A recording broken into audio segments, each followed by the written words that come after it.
Hi everybody, my name is Rin-san and I'm a Zen monk. Please pardon the uniform violation. I'm living in a hut in the wilderness and I don't have running water to shave with. It's also pretty cold. It got down to 38 this morning, so fall weather is descending and winter is a promise on the horizon. Today I want to ever so briefly touch upon this huge topic of why support monks, what benefit do they offer society, and why are they beggars? So there are many ways to answer these questions, and I chose a certain tack today, but some other day I might choose an entirely different way to talk about these things. For starters, how do monks benefit others? How do we benefit society?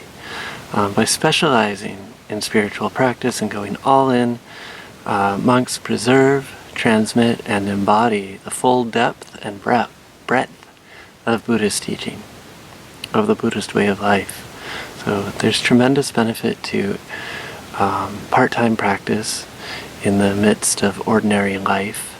But whether we're talking about science, sports, medicine, politics, journalism, any field of endeavor really, it's the full-time practitioners of that field who become their profession and are thereby able to master it and pass it on to the next generation. Again, what's so worthy though of preserving, embodying, and transmitting to the next generation? There are so many things it's really hard to narrow it down, but here we go. First of all, there's ethics. We all know how easy it is to cut corners in ordinary life. There are a lot of pressures out there that make us compromise our principles and beliefs. So a monk is free to refuse to compromise. We're not just free to refuse to compromise, we're actually required to refuse to compromise. You know, it's part of our job description to really toe the line and do what's right. We try to clean up our behavior, but not just our physical behavior, also our speech, always refraining from lying, from divisive speech, instead speaking the truth, trying to bring harmony to our social relations, and also even cleaning up our acts of our private thoughts, our acts of mind, private thoughts and intentions. And that dovetails nicely with the second point. So the second thing is that monks specialize in purifying the heart of all afflictive emotions, such as greed, hatred, lust, anger, and all the harmful emotions that flow from them. Just imagine for a second all of the human shortcomings that prevent this world from being harmonious, that keep this planet from being a utopia. Those human shortcomings are exactly what Buddhist monks are dedicating their lives to purifying in themselves. We're seeking to be the change that we want to see in the world, knowing that change starts with us. It doesn't end with us, but it certainly starts with us. And that brings us to the third point, which is a bit more subtle.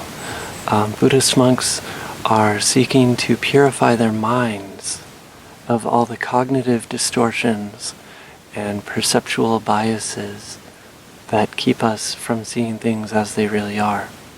We use meditation to break through the veil and to see the interconnection of all phenomena, the non-separation of all living beings, the fundamental beauty and equality of all persons, their Buddha nature, we call it. These realizations uncork a fountain of limitless joy, and with it a fountain of ultimate altruism, an insatiable desire to help other people realize these liberating truths for themselves.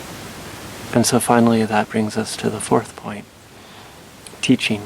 So that's why I think you should support monks. And luckily, having said all that, it's easy to explain why monks are beggars. While we can pretty much all get behind this altruistic endeavor in theory, economic interests tend to get in the way. As I mentioned before, there are lots of pressures in the marketplace, pressures to compromise our most deeply held values. When Buddhist ideals meet the marketplace, it's always the Buddhist ideals that suffer. They get watered down and turned into just another product, a false facsimile of real liberation, and the opportunity is tragically lost. In other words, bringing money into it spoils it. On the other hand, begging fosters generosity on the side of the donors and patrons. It also fosters humility, simplicity, and a sense of contentment with little, a sense of knowing what is enough on the side of the begging monk. So it's really a win-win. So I hope this illuminates where I and other spiritual beggars are coming from. But not only that, I hope it inspires you to open your heart and empowers you to do a little more to co-create a world of peace, security, helpfulness, and joy.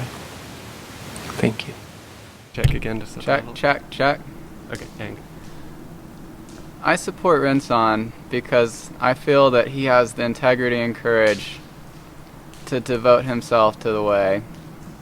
And I think the way he does that is really unique in the world of American Buddhism. And I think especially now, the more voices we can bring to the table, as our way of practice evolves, the better. So I'm happy to support him.